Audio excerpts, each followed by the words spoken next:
굉장히 중요한 본문을 이제 우리가 다니엘서 말씀에서 이제 우리가 묵상하게 되는데요. 70일에라고 하는 이 부분은 굉장히 중요하기도 하고요. 개혁주의와 그리고 이제 다른 여타 우리가 말하는 세대주의 우리가 보통 그렇게 얘기를 하는데요. 이 성경 가치가 다르다 보니까요. 성경을 해석하는 과정에서도 다릅니다. 그래서 16세기 이후 종교개혁을 일으켰던 칼빈, 루터, 저문글리 이런 사람들 중심으로 우리가 그분들을 보통 우리 개혁주의라고 하는데, 그 사람들은 오늘 본문의 그리스도 그분을 누구로 보냐면 그리스도로 봅니다. 그래서 24절부터 27절은 우리가 아는 대로 가장 중요한 70일에 대한 그 본문이고요. 그래서 이 다른 쪽에서는 이 부분을 이제 어떤 식으로 해석을 하냐면 괄호로 쳐서 교회 시대, 이방인들의 구원 이 시대를 지나고 나면 70일에가 보통 490년을 얘기하거든요. 보통 거기에 대해서 다 공감을 하는데 그 마지막 한 일에 483년까지는 동감을 합니다. 근데 마지막 7년에 대해서 개혁주의는 이미 다 끝난 거고, 이미 70일에가 끝나서 이제 그리스도의 그것까지 완성이 됐고, 그리고 그 관점에서 성경을 들여다보고 있어요. 근데 이 다른 쪽에서는 그렇게 보질 않고 그 부분을 이제 마지막 적그리스도가 와서 그리고 전 3년 반, 후 3년 반 이걸 이루게 되는데 그 전에 성도들의 휴거가 있고 그런 관점에서 본문을 이렇게 쭉 해석해 갑니다. 그래서 이게 양극화되어 있는데, 그래서 그 세대주의 성경 해석관을 갖고 있는 사람들은 지금 초미의 관심이 어디냐면은 이스라엘에 가 있습니다. 성전 제사가 어떻게 회복이 될 건가? 왜 지금 전쟁이 났잖아요. 지금 이스라엘과 주변 나라들이 전쟁이 났는데, 전쟁이 일어나는데 가장 결정적인 이유가 뭐냐면요, 그 붉은 소를 가져왔기 때문입니다. 역사 속에서 붉은 소로 제사를 드린 게 딱 9번 있었습니다. 그리고 10번째는 왕이 그것을 다스릴 거다. 보통 그렇게 얘기를 하는데요. 성전산에 입성을 하려면 뭐가 필요하죠? 정결의식이 필요합니다. 그래서 뭐가 필요하냐면 붉은 소가 필요한 거죠. 세대주의 관점에서는.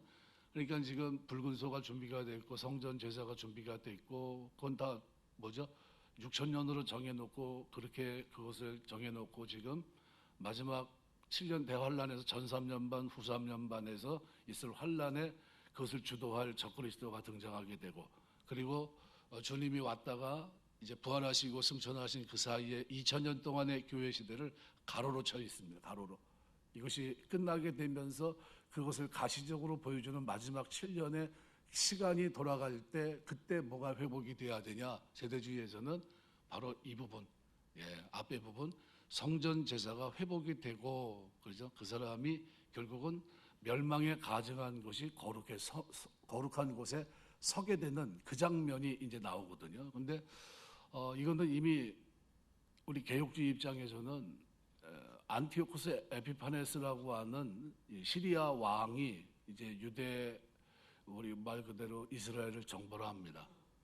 그리고 이제 성전이 다 무너지게 되죠.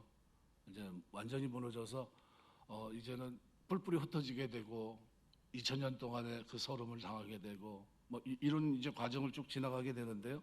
결국은 마태복음 24장 15절에 보면 200년 후, 그런 일이 있고 난 200년 후에 예수님께서 24장 한번 성경 한번 찾아볼까요?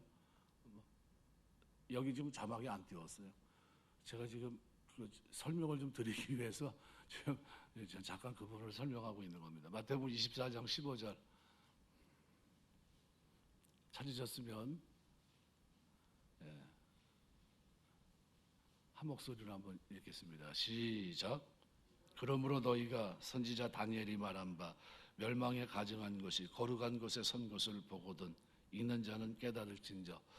멸망에 가증한 것, 이것이 거룩한 곳에 선다. 안티오쿠스 에피파네스라는 사람은 자기를 신격화시킵니다. 그래서 시리아 헬라 제국이 무너지고 네 나라로 나누죠. 시리아 왕 그와 관계돼서 이제 유대를 이제 이스라엘을 이제 정복하게 되죠. 정복하게 됐는데 이 사람이 유대인들의 정결법이나 제사 제도가 영 마음에 들질 않아요. 그래서 그걸 다 무너뜨리면서 돼지의 피를 이제 뿌리게 되고 뭐 이런 일을 이제 자행하게 됩니다. 근데 그 일이 있고서 200년 후 이제 예수님이 이 땅에 오시게 됩니다. 예수님이 그리고 난 후에 사역을 하시면서 이 얘기를 하신 거예요. 마지막 때는 어떤 일이 일어나죠?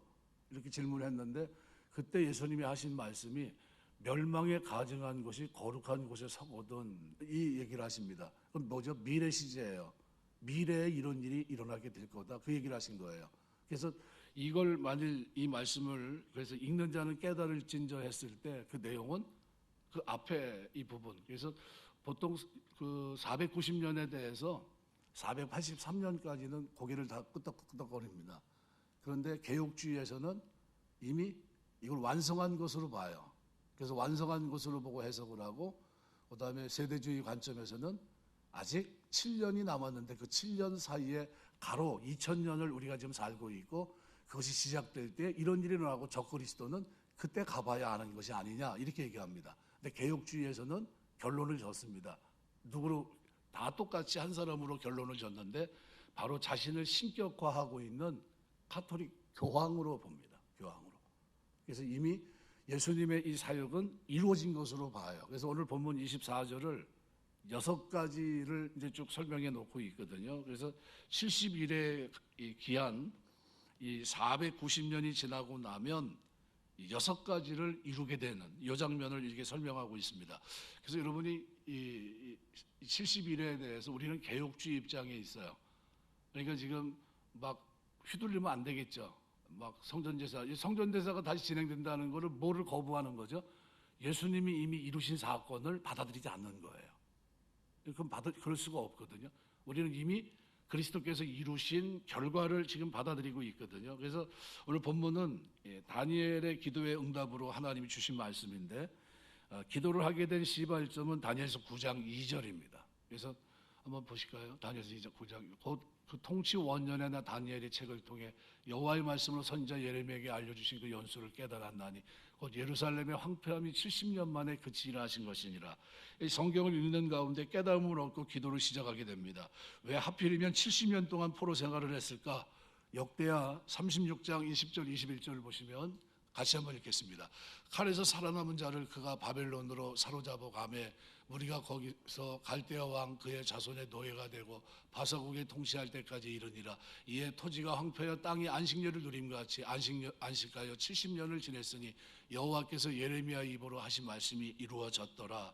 그러니까 이스라엘 백성들이 바벨론에 포로로 끌려가서 70년 있는 동안에 이스라엘 땅은 황무해서 안식년을 누림같이 되었다. 안식년은 토지를 6년 동안 갈고 1년 동안은 쉬는 것을 뜻합니다. 그래서 레위기 25장 1절부터 4절을 보면 여호와께서 시내산에서 모세에게 말씀하여 이르시되 이스라엘 자손에게 말하여 이르라. 너희는 내가 너희에게 주는 땅에 들어간 후에 그 땅으로 여호와 앞에 안식하게 하라.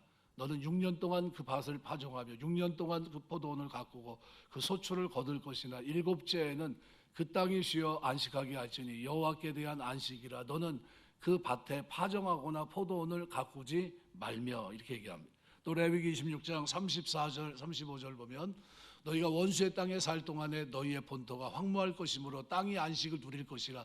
그때 땅이 안식을 누리리니 너희가 그 땅에 거주하는 동안 너희가 안식할 때 땅은 쉬지 못하였으나 그 땅이 황무할 동안에는 쉬게 되리라. 그러니까 6년 경작하고 1년 쉬는 것, 이 안식년 규례를 이스라엘 백성들이 지키지 못했던 겁니다.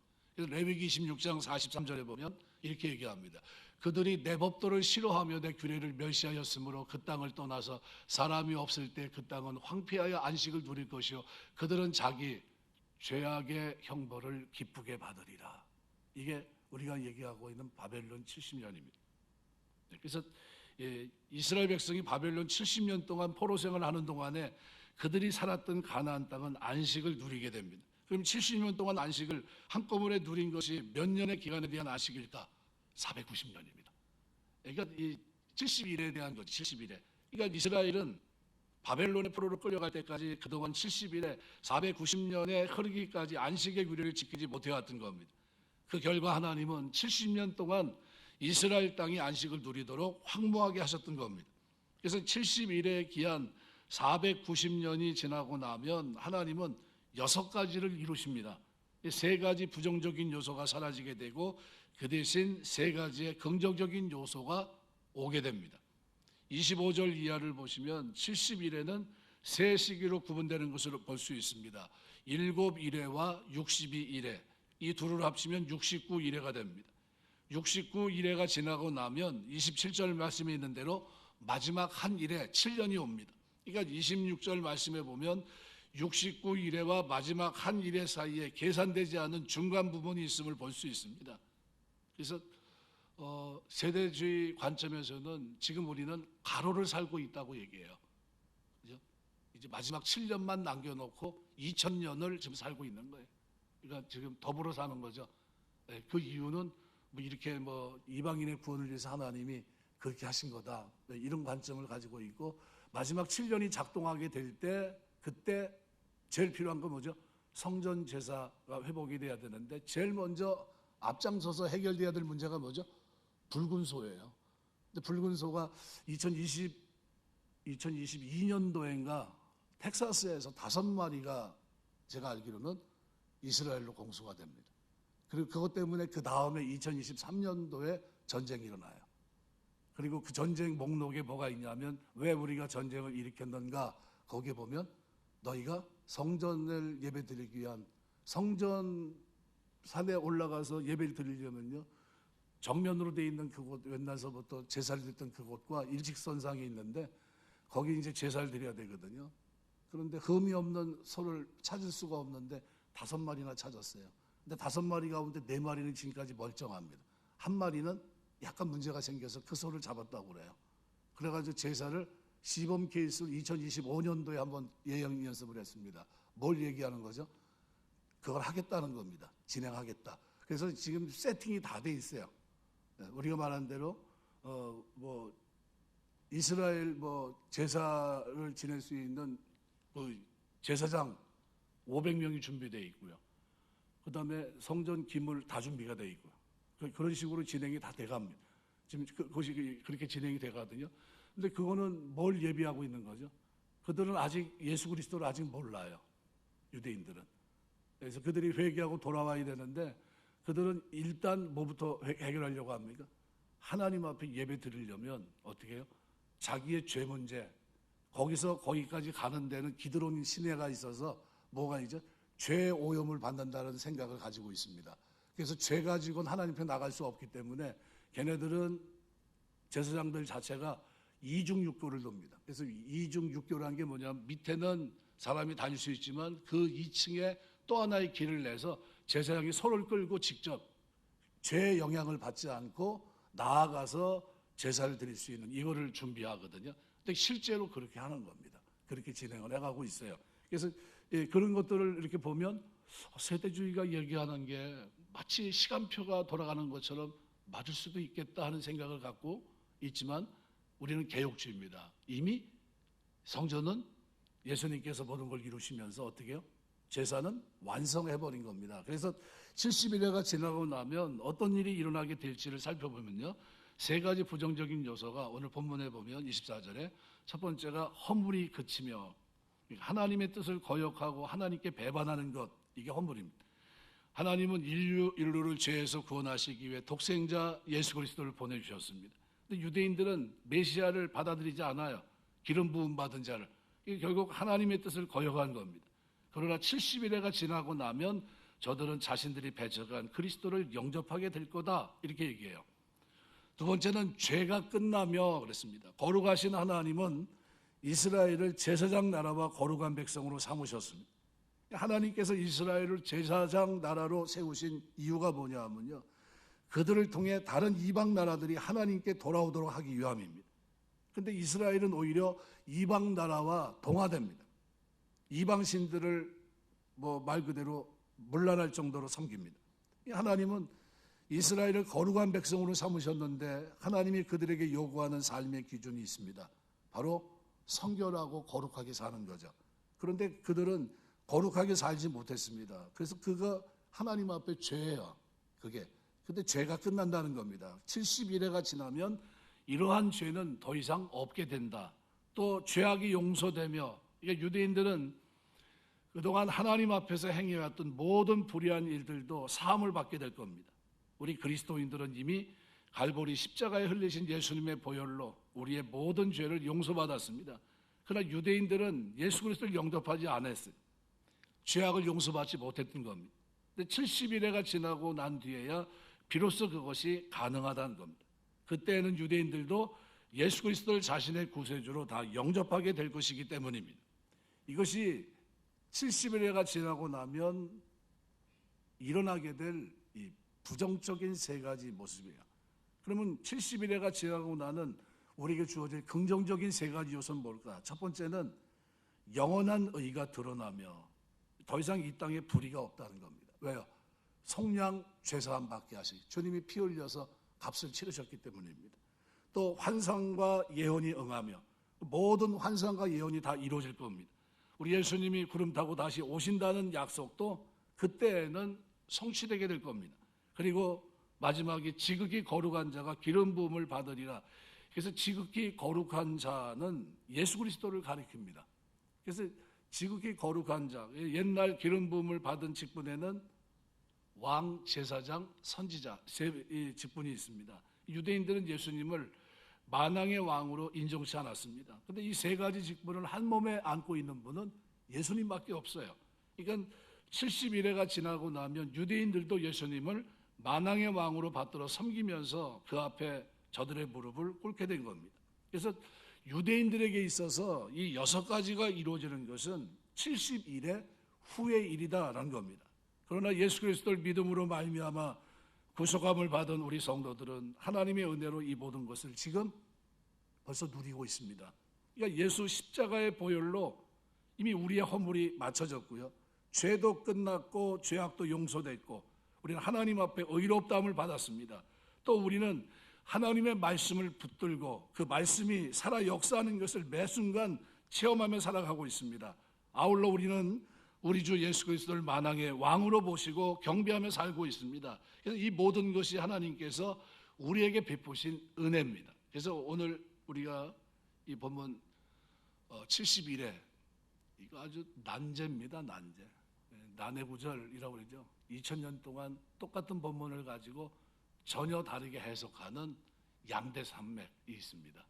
그래서 그걸 여러분이 이해하는데 조금 이제 대부분의 우리 전에 목사님들이 모의 관점을 가지고 세대주의 관점에서 보통 이 부분을 이해를 했습니다. 그래가지고 이 굉장히 많이 흔들리죠. 이 부분이. 근데 우리는 그렇게 보시면 안 되고요. 이미 이루어진 겁니다. 그래서 이미 적그리스도는 정해져 있습니다. 개혁주의 입장에서 누구죠? 신격화한 교황입니다. 교황. 내부의 적이죠. 내부의 적. 그 교황이 결국은 나중에 뭐 하죠? 자기를 신격화하는 일이 멸망에 가져간 것이 거룩한 것에 서는 그 일이 마지막 때 있을 거다라는 거죠. 그거로 이렇게 이해하시면 됩니다. 그래서 고린도서 15장 57절 58절을 보시면 우리 주 예수 그리스도를 말며 우리에게 승리를 주시는 하나님께 감사하오니 그러므로 내 사랑하는 형제들아 견실하며 흔들리지 말고 항상 주의 일에 더욱 힘쓰는 자들 되라. 이는 너희 수고가 주 안에 헛되지 않은 줄 알미라. 베드로서 3장 13절 14절 우리는 그의 약속대로 의가 있는 곳인 새하늘과 새 땅을 바라보도다. 그러므로 사랑하는 자들아 너희가 이것을 바라보나니 주 앞에서 점도 없고 흠도 없이 평강 가운데 나타나기를 힘쓰라. 이미 완성된 구원을 이미 우리에게 이루신 그리스도로 말미암아 오늘 우리는 어떻게 살아야 됩니까? 이 6가지를 우리가 생각해 볼 때 우리는 은혜 속에 있다는 겁니다. 그런데 이 은혜를 지금 마지막 한 일회를 남긴 그 상태로 보고 있다면 그 7년이 얼마나 두려워요. 그리고 7년 안에 이것이 해결되면서 완성돼야 된다 그러면 그리스도가 다시 와야 됩니까? 그런 것도 아니잖아요. 이미 오셔서 완성한 거로 보는 게 맞습니다. 그래서 우리는 개혁주의 입장에서 이미 그리스도께서 오셔서 완성하셨고요. 그래서 이 완성된 이것을 가지고 우리는 어떻게 합니까? 역사가 다니엘에게 미리 고지해주고 이렇게 진행이 될 거다 한 그대로 하나님은 그것을 이루실 겁니다. 뜨인 돌이 마지막 그죠?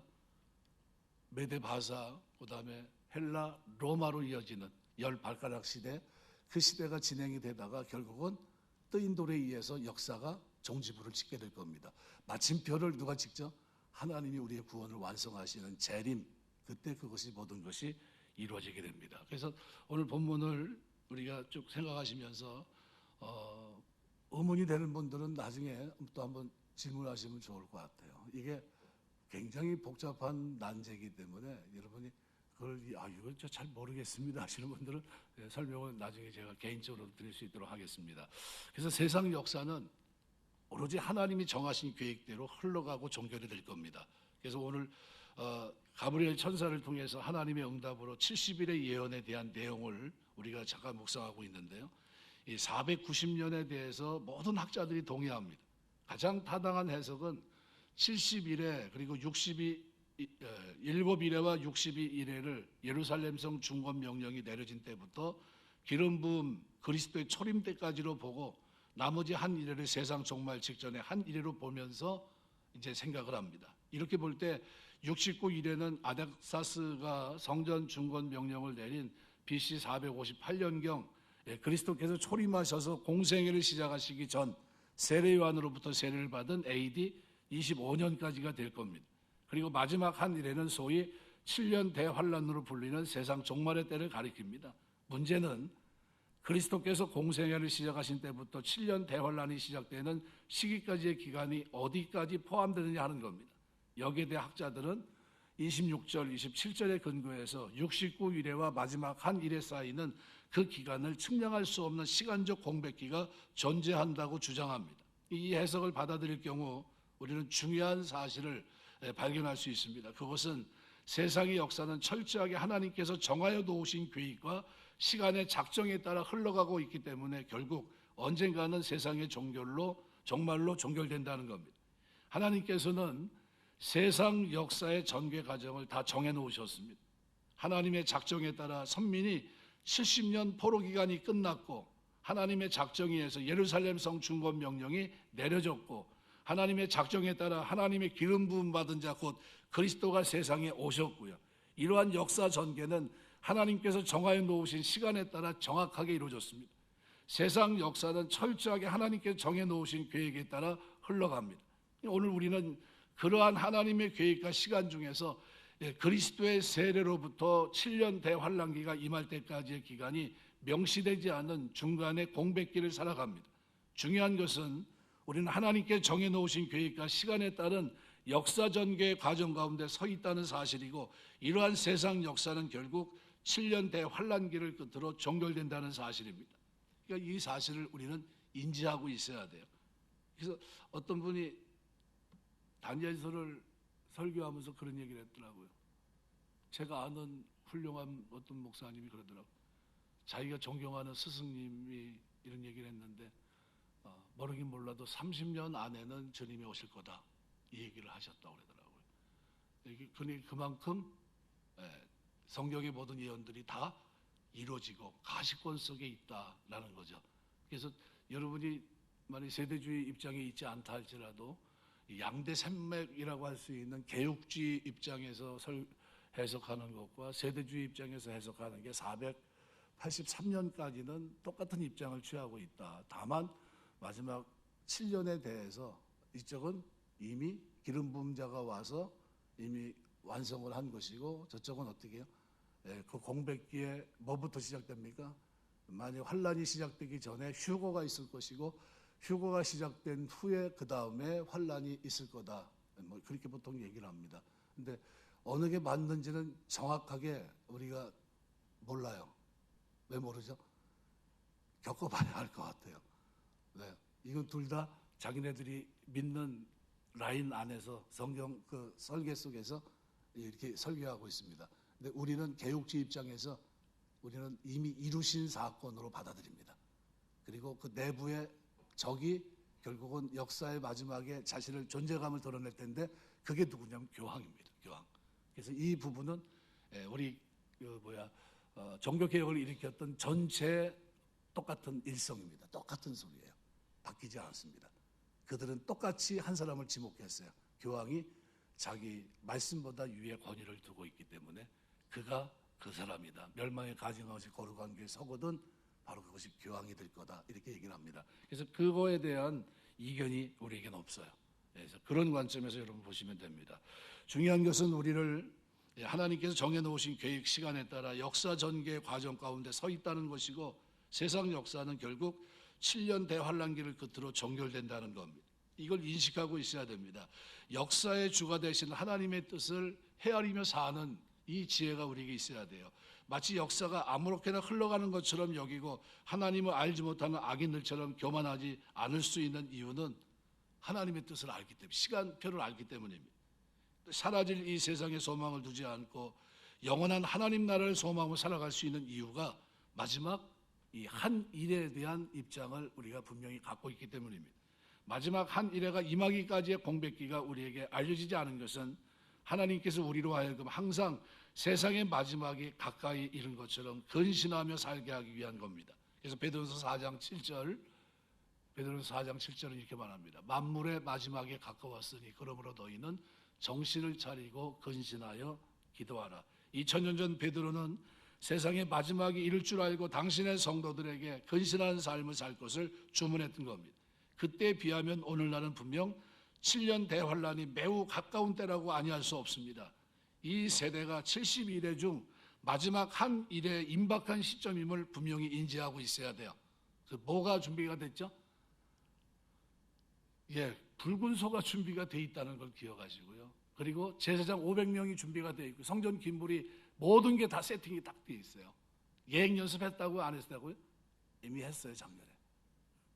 그래서 앞으로 이것이 진행이 되면 마지막 마지막 우리가 얘기한 대로 성경이 얘기하고 있는 7일에 70일의 마지막 7년이 시간 돌아가는 거로 기억하시면 됩니다. 그때는 어떻게 해야 되죠? 그때는 믿음을 지키셔야 됩니다. 그때는 우리 누구 말 맞다로 먼저 휴거를 한 후에 그 다음에 하나님 알지 못하는 자들을 다스리면서 통치하면서 그런 일이 있을 거다 뭐 이렇게 얘기를 하는데 가봐야 합니다. 겪어보지 못했잖아요. 이제 성경으로만 우리가 봤지만 그러나 분명한 것은 하나님 우리에게 주신 천국은 세상의 그것과 비교할 수 없고 우리가 경험하는 고난은 영광과 비교가 안 된다라는 거예요. 그래서 누가복음 21장 36절 이러므로 너희는 장차올 이 모든 일을 등이 피하고 인자 앞에 서도록 항상 기도하며 깨어있으라 하시니라. 다니엘이 보여준 모습이 뭐죠? 항상 기도하는 모습이에요. 하루에 3번씩 늘 깨어서 기도했습니다. 감사함으로. 우리 기도 생활 여러분 기억하십니다.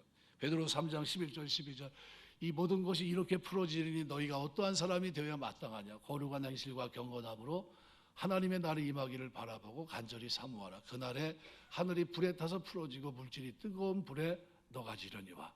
이 마지막 이것이 있다라는 것을 여러분 기억하세요. 그래서 사실은 예언서가 굉장히 의미가 있습니다. 예레미야라든가 에스겔이라든가 아모스라든가 그리고 이 마지막과 관계된 것들 이사야서라든가 분들이 굉장히 많은 예언들을 해놨거든요. 그것들이 지금 성취가 돼가고 있다고 여러분 보시면 됩니다.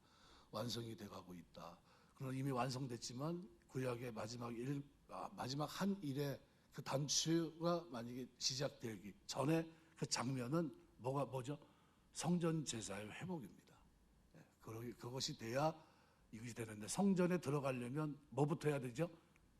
구약으로 말하면 출애굽기 25장 말씀 한번 볼까요? 출애굽기 25장 8절 보시죠. 영어만 찾아보고 끝내겠습니다. 찾으셨으면 출애굽기 25장 8절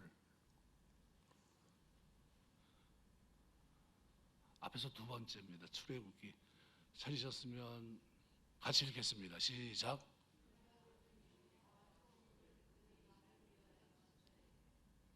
네. 우리 마지막 시대에 이제 우리가 신앙생활을 하면서 하나님의 약속이 진행이 된다. 프로그램대로 진행이 된다. 그래서 제가 이 부분이 난제고 교회를 다니면서도 잘 모르는 부분이에요. 미지의 영역이고 그리고 잘 알 수도 없고 헷갈리는 이런 부분입니다. 근데 이거를 제가 그래서 이번 주 그리고 주일 그리고 다음 주 금요일까지 이 원래는 한 번에 다 해야 되는데 그렇게 하지 않고 24절부터 27절을 세 번에 나눠서 이렇게 설명을 드릴 겁니다. 여러분이 바르게 깨달을 수 있도록 도움을 드리려고 합니다. 말씀 맺겠습니다. 우리에게 몇 가지가 이루어졌다고요? 6가지가. 허물이 그치며 죄가 끝나고 죄악이 용서되며 영원한 의가 드러내며 환상과 예언이 응했고 지극히 거룩한 자가 기름 부음을 받으리라. 완성이 됐습니다. 그래서 유대인들에게 있어 이 6가지가 이루어지는 것은 70일의 후의 일입니다. 근데 이 일이 누구에게요? 예수께서 이 땅에 오셔서 그 일을 이루신 겁니다. 다 이루었다. 테텔로마인가 뭐 그 단어인데 예수님께서 이 선언한 그 선언은 의미가 굉장히 깊습니다. 언제 한번 설명을 한번 드릴 수 있도록 하겠습니다. 다 이루신 겁니다. 완벽하게. 그래서 다 이룬 것을 증명한 것이 뭐냐 하면 성전의 휘장이 위에서부터 아래까지 찢어진 거예요. 다 이루셨기 때문에. 이루지 않았다면 성전 제사가 그대로 살아있어야 됩니다. 그런데 그것이 끝난 거예요. 그렇기 때문에 어떻게 해요? 이제 1대1로 하나님 앞에 나아갈 수 있게 된 겁니다. 완성이죠. 그리고 우리는 우리 율법으로 하나님께 나아갈 육체가 하나도 없고요. 그리스도의 의를 덧입고 주 앞에 나갑니다. 믿음으로. 이 일이 그리스도의 속량하신 사건을 통해서 이루어진 겁니다. 그래서 우리는 신약 은혜 시대에 지금 살고 있어요. 율법으로 구원받는 게 아니라 바로 하나님이 우리에게 주신 그 은혜 믿음 안에서 오늘 우리가 구원을 받았어요. 그리고 하나님 자녀로 살아갑니다. 자신감을 가지시고요. 기도할 때 이름을 주신 주님 앞에 감사하면서요. 우리 신앙생활 하면서 마지막 때를 살아가면서 어떻게 해야 된다고요? 깨어 있어야 됩니다. 어떻게 하는 게 깨어 있는 겁니까? 질문하면 가장 잘 보여주는 것이 다니엘입니다. 어떻게 살았죠? 하루에 3번씩 늘 기도하며 하죠. 아침 9시, 12시, 오후 3시 성전문이 닫을 그 시간까지 하루에 3차례 하나님 앞에 엎드려 기도하면서 감사하며 살아갔습니다. 다니엘처럼 여러분이 마지막 때를 깨어있는 모습으로 이 땅을 살 수 있는 믿음의 사람 다 되시길 주의 이름으로 축원합니다. 기도하겠습니다. 기도하겠습니다.